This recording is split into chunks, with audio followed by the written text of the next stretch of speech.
बच्चों, आज हम भारतीय संविधान का एक दूसरा टॉपिक पढ़ेंगे।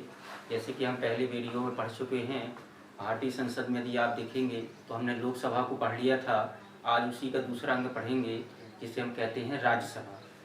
तो आज हमें राज्यसभा पढ़ना है। आपने पहले पढ़ रखा था कि हमारी जो भारत की जो संसद है इसके दो अंग होते हैं, एक लोकसभा होता है और एक हमारा राज्यसभा होता है। इसमें हमने लोकसभा को पढ़ लिया था, आज हमें राज्यसभा पढ़ना है। जैसे आपने पढ़ा था कि लोकसभा की स्थापना कब हुई, इसकी प्रथम बैठक कब की गई, इसका अध्यक्ष कौन बनाया जाता है, इसके कार्य क्या होते हैं, इसकी योग्यता क्या होती है। तो उसी प्रकार आज हमें राज्यसभा पढ़ना है। तो आप जानते हैं कि राज्यसभा संसद का उच्च तथा स्थायी सदन माना जाता है। इसके पहले भी आप देखेंगे तो यदि संसद की बात करें, संसद में आप राज्यसभा की जो स्थापना है 13 अप्रैल 1952 ईस्वी को की गई थी। इसके अलावा राज्यसभा का जो प्रथम बैठक है या जो प्रथम अधिवेशन है, प्रथम बैठक 13 मई 1952 को की गई थी। जैसे आपने पढ़ा होगा कि लोकसभा में एक लोकसभा अध्यक्ष होता है, वैसे राज्यसभा का एक सभापति होता है या एक अध्यक्ष होता है जिसे हम कहते हैं पदेन सभापति। अर्थात भारत देश का जो राष्ट्रपति होता है वो राज्यसभा का पदेन सभापति माना जाता है।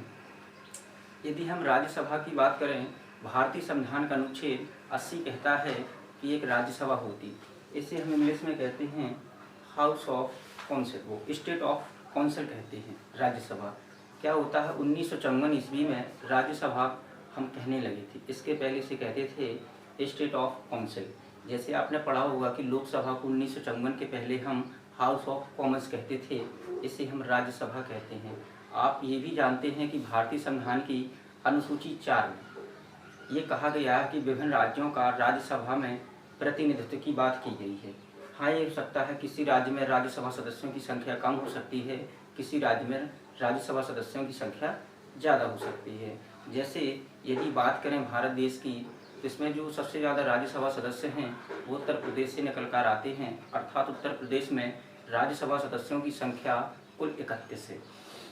यदि बात करें कि इनकी सीटों का जो आवंटन होता है वो किस प्रकार होता है, आप ये भी जानते हैं कि जो राज्यसभा है संसद का उच्च तथा स्थायी सदन है।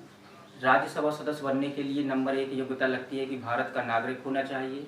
नंबर 2 योग्यता लगती है कि उसकी न्यूनतम आयु 30 वर्ष होनी चाहिए। राज्यसभा सदस्य का कार्यकाल 6 वर्ष के लिए होता है। इसके अलावा राज्यसभा सदस्य का जो चुनाव होता है वो अप्रत्यक्ष रूप से होता है, अर्थात इसमें जनता डायरेक्ट भाग नहीं लेती है बल्कि जनता के प्रतिनिधि ही भाग लेते हैं। यदि बात करेंगे तो उत्तर प्रदेश में जितने विधानसभा सदस्य होंगे, जैसे उत्तर प्रदेश में वर्तमान में 403 विधायक हैं, तो 403 विधायक मिलकर 31 राज्यसभा सांसदों को चुनेंगे। लेकिन ऐसा नहीं चुना जाता है कि एकदम से पूरे 31 चुने, ये बारी बारी से चुना जाता है 2-2 साल के अंतराल में। क्यों? क्योंकि आप जानते हैं कि जो राज्यसभा है ये संसद का उच्च तथा स्थायी सदन माना जाता है, अर्थात आप राज्यसभा को कभी भंग नहीं कर सकते। उसका कारण एक होता है, आप देखेंगे राज्यसभा सदस्य का जो कार्यकाल होता है वो 6 वर्ष का होता है। इसके अलावा वर्तमान में राज्यसभा सदस्यों की जो संख्या है वो 245 निर्धारित की गई है। इसके अलावा देखेंगे राज्यसभा सदस्यों की जो अधिकतम संख्या हो सकती है वो 250 हो सकती है। इसमें जो भारत देश का राष्ट्रपति होता है वो राज्यसभा में 12 सदस्य मनोनीत करता है। ये जो 12 सदस्य राज्यसभा में आते हैं ये किसी भी क्षेत्र के हो सकते हैं, अर्थात कहने का ये तात्पर्य है कि कला, साहित्य, विज्ञान और समाज सेवा, इन क्षेत्रों से कुछ सदस्य आ सकते हैं जिनकी सदस्य संख्या है 12। अब हो सकता है वो 12 सदस्य केवल कला के हो सकते हैं, 12 सदस्य हो सकता है साहित्य के हो सकते हैं। ये बाउंडेशन नहीं है कि 3-3 सदस्य लिए जाएंगे या 4-4 सदस्य लिए जाएंगे। सदस्य हो सकता है साहित्य के हम 12 रख लें या समाज सेवा के 12 रख लें। जो मनोनीत सदस्य होते हैं राज्यसभा में, उनका कार्यकाल भी 6 वर्ष का होता है।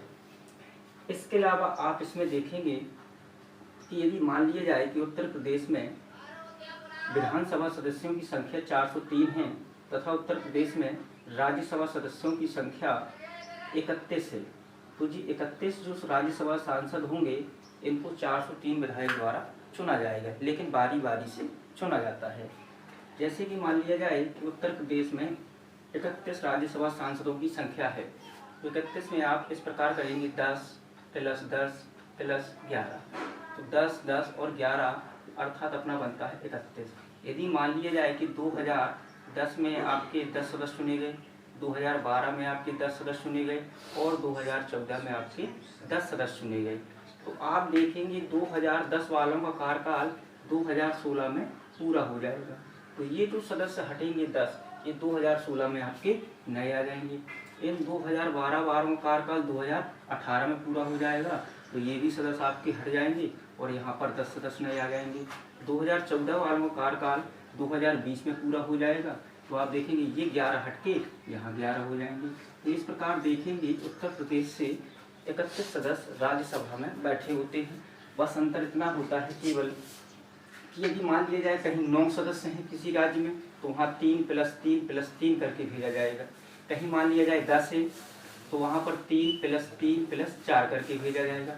इस प्रकार से भेजा जाता है। अब बात करें कि राज्यसभा सदस्यों की जो चुनाव पद्धति होती है वो कैसी होती है, तो आप जानते हैं चुनाव पद्धतियाँ 2 प्रकार की होती हैं। एक होती है अग्रता ही विजेता और एक होती है एकल संक्रमणीय अनुपातिक पद्धति। तो आपने पढ़ा होगा कि जो राष्ट्रपति का चुनाव होता है, राष्ट्रपति संबंधित जो राष्ट्रपति हो चाहे उपराष्ट्रपति हो, उनके लिए एक प्रोसेस आती है एकल संक्रमणीय अनुपातिक पद्धति।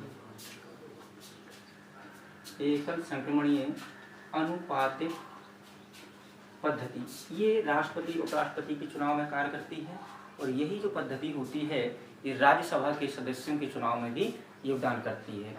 अर्थात 403 विधायक मिलकर 31 राज्यसभा सांसदों को चुनते हैं। लेकिन बात ये आती है कि ये पद्धति होती क्या है। ये पद्धति होती क्या है, इसमें आपको बारी बारी से चॉइस के हिसाब से वोट देना पड़ता है। एक उसका फिक्स अनुपात होता है, इसलिए बोला जाता है इसका एकल संक्रमणीय अनुपातिक पद्धति। जैसे आपने पढ़ा होगा कि राष्ट्रपति के चुनाव के लिए न्यूनतम कोटा हमें हासिल करना पड़ता है, वैसे इसका एक कोटा होता है, उसको भी हमें हासिल करना पड़ता है, तब वो व्यक्ति राज्यसभा का सांसद बनता है। अब यदि इसमें देखा जाए, जैसे आपने पढ़ा होगा लोकसभा के बारे में कि लोकसभा का एक अध्यक्ष होता है, एक स्पीकर होता है, ठीक इसी प्रकार से देखेंगे इसका भी एक अध्यक्ष होता है या सभापति होता है, लेकिन वो राज्यसभा का सदस्य नहीं होता है। भारत देश का जो उपराष्ट्रपति होता है ये राज्यसभा का पदेन सभापति होता है। पदेन इसलिए कहते हैं क्योंकि उपराष्ट्रपति का जो चुनाव हुआ है वो राज्यसभा के सभापति के लिए नहीं हुआ है। अब जो किसके लिए किया गया है, जब राष्ट्रपति ना हो, किसी कारण उसकी मृत्यु हो जाए, या मान लिया जाए विदेशी यात्रा पर है, या मान लिया जाए आने में अस्वस्थ है, तो ऐसी कंडीशन में उपराष्ट्रपति को कार्यवाहक राष्ट्रपति बना दिया जाता है। लेकिन फिर भी यदि मान लिया जाए राष्ट्रपति है उपराष्ट्रपति है, तो उपराष्ट्रपति को एक कार्य दिया गया है कि आप राज्यसभा के पदेन सभापति कहलाएंगे। तो उपराष्ट्रपति को राज्यसभा के पदेन सभापति के रूप में ही 4 लाख रुपए वेतन मिलता है। जितनी भी मीटिंग होती हैं राज्यसभा में वो सब किसके अंडर में होंगी, तो उपराष्ट्रपति के अंडर में होती हैं। इस अगले इसमें देखेंगे भारतीय संविधान का आर्टिकल 312 के अनुसार कहा गया है कि जो नई अखिल भारतीय सेवाओं को जो सृजन करेगा वो राज्यसभा करता है। तो आप जानते हैं कि वर्तमान में जो राज्यसभा के पदेन सभापति हैं वो एम वेंकैया नायडू हैं, और जो देश के प्रथम राज्यसभा के पदेन सभापति थे वो थे आपके डॉक्टर सर्वपल्ली राधाकृष्णन।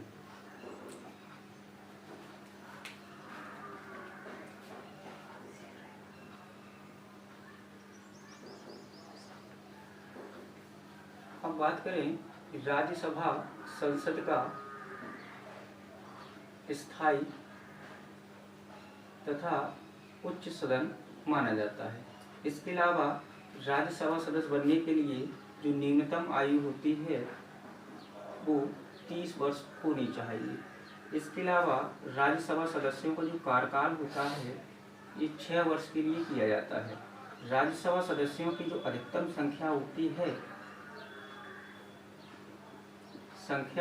है, वो 250 हो सकती है, लेकिन वर्तमान में इनकी जो सदस्य संख्या है वो 245 है।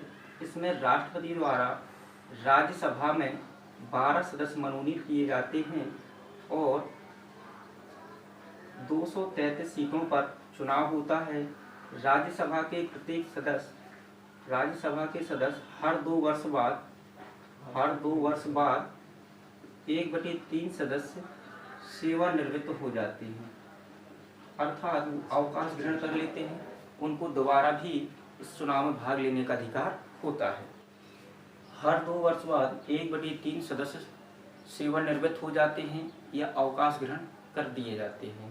इसके बाद जितने सदस्य निकलेंगे वो सदस्य नए आ जाते हैं हर 2 वर्ष बाद। तो इस प्रकार राज्यसभा को हम स्थायी सदन कहते हैं, जबकि लोकसभा स्थायी सदन नहीं होता है। लोकसभा अस्थायी सदन है, अर्थात उसे हम कभी भी भंग कर सकते हैं। इसके अलावा आप इसमें देखेंगे कि बात करें कि जब 1952 ईस्वी में इसकी स्थापना हुई थी तो उनका कार्यकाल तो सबका 1958 में हो रहा था, लेकिन फिर भी हमने 2 वर्ष बाद उनको अलग कर दिया था। लॉटरी के आधार पर उनको हमने अलग कर दिया था। जैसे 1952 में जितने सदस्य थे वो 1958 में जाके रिटायर्ड होते या अवकाश ग्रहण करते, तो हमने क्या किया 1954 में कुछ सदस्यों को अलग कर दिया और 1956 ईस्वी में हमने 2 बार अलग कर दिया और 1958 में जिनका कार्यकाल हो गया तो बाकी सब समाप्त करके इनके स्थान पर हमने नए सदस्यों को लाए।